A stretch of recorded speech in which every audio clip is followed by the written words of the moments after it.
Right now on Up with KREM, Spokane Public Schools will break ground on a new middle school today. This morning, Nicole Hernandez is live at the site. Yeah, the Denny Yasuhara Middle School groundbreaking is happening today at 4 p.m. Coming up, we actually hear from family friends who say this is an exciting day. Well, you see Nicole out there. It is a warm start to the day. Temperatures already in the mid 60s. We're getting warm this afternoon. I've got the details.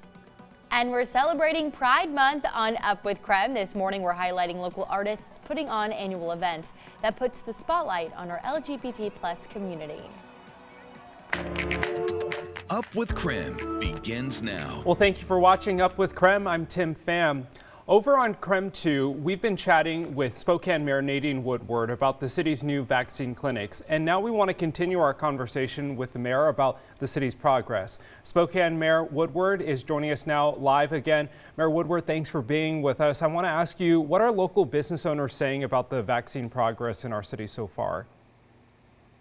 Well, I think they're very encouraged. In fact, a lot of the restaurants, Spokane Hospitality Association, the Safe 509 Restaurant Group, have been very active in helping to promote vaccines throughout Spokane County.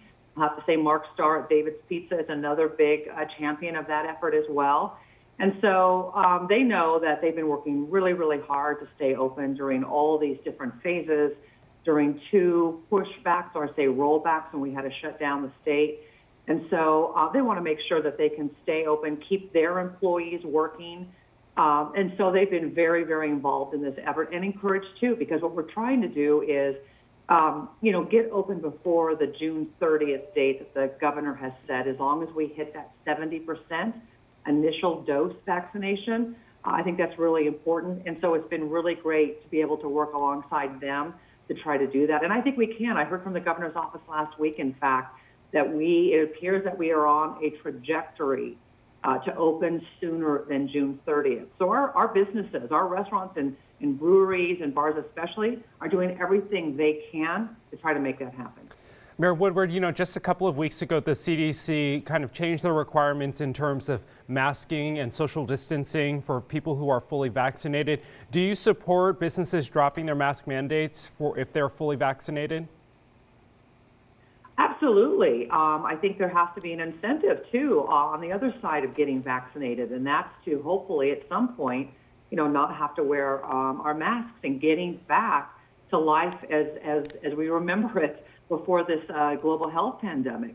I know that a lot of individual businesses are deciding amongst themselves what they're going to do, how they're going to follow that CDC guidance. Some businesses came out right away and said, as long as you're fully vaccinated, it's up to you to wear a mask. Maybe our employees will continue to wear masks. Maybe they won't if they're vaccinated. It seems to me that each business and corporation is kind of deciding that amongst themselves. So that part of it's a little confusing. I'll just tell you that I really appreciate the businesses that clearly post the sign that say what they're doing as far as following the guidance. Yeah, that is helpful. And lastly, I want to ask you, we want to move life forward. What's the next step for our city in the fight against COVID? Well, it's getting to open up fully. So right now, Spokane County, we're sitting right about 50% of that initial dose when it comes to getting our community vaccinated. The state's at 63%. We need to get to 70%, so anything we can do to incentivize people to do so. These clinics that we're offering, there are 18 in the month of June at the fire stations throughout the city. We have one in each of the council districts. So today from 11 to 4, Fire Station 8 in Northeast Spokane on North Rebecca will offer the Pfizer 2-dose vaccine, the Johnson & Johnson single dose. You can go on the Spokane Regional Health District's website at srhd.org and find out all the dates, locations, and times. Some are in the morning, some are in the afternoon, some are open till 8 o'clock in the evening and on the weekends too. So lots of options for people to get vaccinated. Mayor Woodward, thank you so much for joining us this morning on Up with KREM. And coming up on the CW22 at 8:45, we'll be talking more about those new vaccine clinics Mayor Woodward was just telling us about. All right. Let's get to Jeremy now to talk about today's forecast. Jeremy, my goodness, it is just going to be another hot day. Tell us just how hot are we going to get? Tim, I can't wrap my head around it just yet. I've been grappling with this idea all day long because yesterday felt hot. Monday felt hot, and today even warmer. You can see the sun's up and the sun is shining. 67 degrees right now. It is an absolutely gorgeous start to the day. And we're in the 60s from Sandpoint to Coeur d'Alene, Spokane to Moses Lake, and on through to Wenatchee. And those temperatures will only continue to climb. Find a cloud. Find a cloud. I dare you. Head outside, take a picture, send it to me. You're not going to. It's just not there. We are going to see hot heat as we move through the day.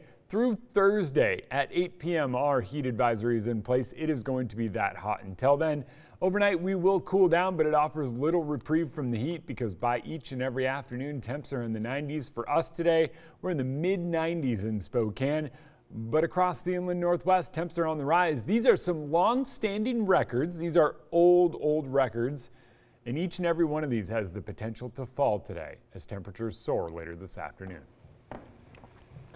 Jeremy, thanks so much. Well, a historic day for Spokane Public Schools. That's right. Today they will break ground for the new Denny Yashihara Middle School. So this morning we do have Nicole Hernandez. She's live at that brand new location. Construction is right behind her. So it's very exciting. When can construction officially get underway?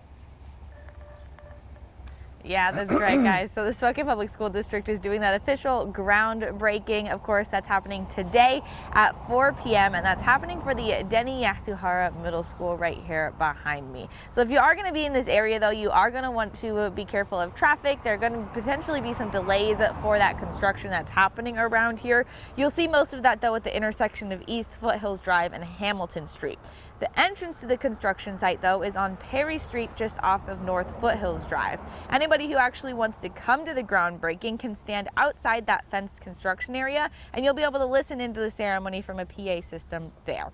Now, this school is named after a civil rights activist who served as the president of the Spokane Coalition for Human Rights. His name is Denny Yashihara. He was also an active member within the Japanese community, and KREM was able to speak with a family friend of Denny, and she said he just had a passion for change. He can go in and really want to make a difference. And some people can do that and they end up with everybody not agreeing or nobody's happy at the end. Then he could go in with that passion, make sure everyone has a seat at the table and everybody is equal. Now, Yasuhara also taught at both Logan Elementary and Gary Middle School. And again, just one more time, the Denny Yasuhara groundbreaking here on this middle school behind me will be happening at 4 this afternoon. Live in Spokane, I'm Nicole Hernandez. Nicole, thanks so much for that update. Well, the Denny Yashihara Middle School isn't the only school popping up soon. Well, the groundbreaking for the second of 3 new middle schools within SPS is scheduled for Thursday. So the Northwest Middle School near Albee, recently named the Pauline Flett Middle School, has its groundbreaking tomorrow. The school is also expecting to open August of 2022. The South Middle School off of Mullen Road is named after Carla Pepperzak. Their opening is expected August of 2023. Happening today, Governor Brad Little will be in North Idaho.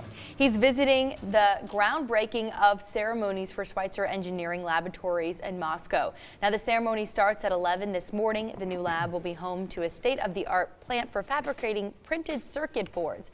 Construction of the lab is expected to be done by mid-2022. The last time the governor was in our area, he visited Coeur d'Alene and the Charter Academy in September of 2020. He did this to check on classes amid the pandemic. 7:09 now, it's time for your morning rush. More news in less time. 2 of the largest utility companies in the state will not develop plans to turn off the power during extreme fire danger. It's a prevention tool used in California and Oregon. Avista Utilities and Puget Sound Energy says they're taking other measures this season, like removing dead trees, installing weather-resistant power lines, and replacing wood poles with steel ones. Currently, the public safety power shutoff is not in our toolkit. We recognize that being without power has its own issues with regards to safety. Last September, strong winds brought down trees onto both utilities' power lines.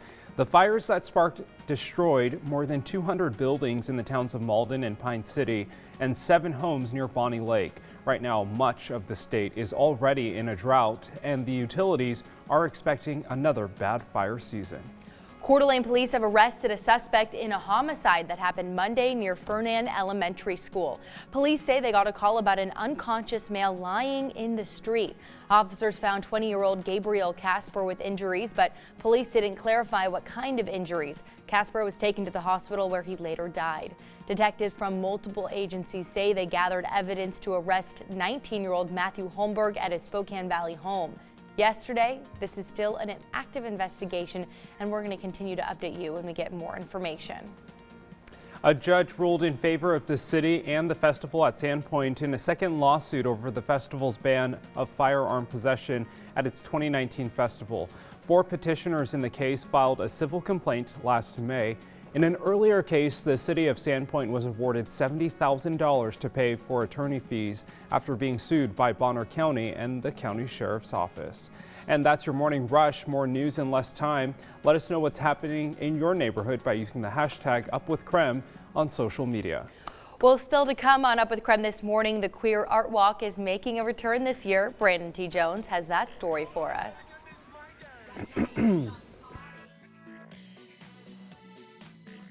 Right now I'm at Trackside Studio Ceramic Art Gallery. Check out some of this beautiful artwork that's behind me. We're talking with some artists celebrating Pride, and there's an art wall coming up this weekend. You want to stay tuned. We'll be right back after the break.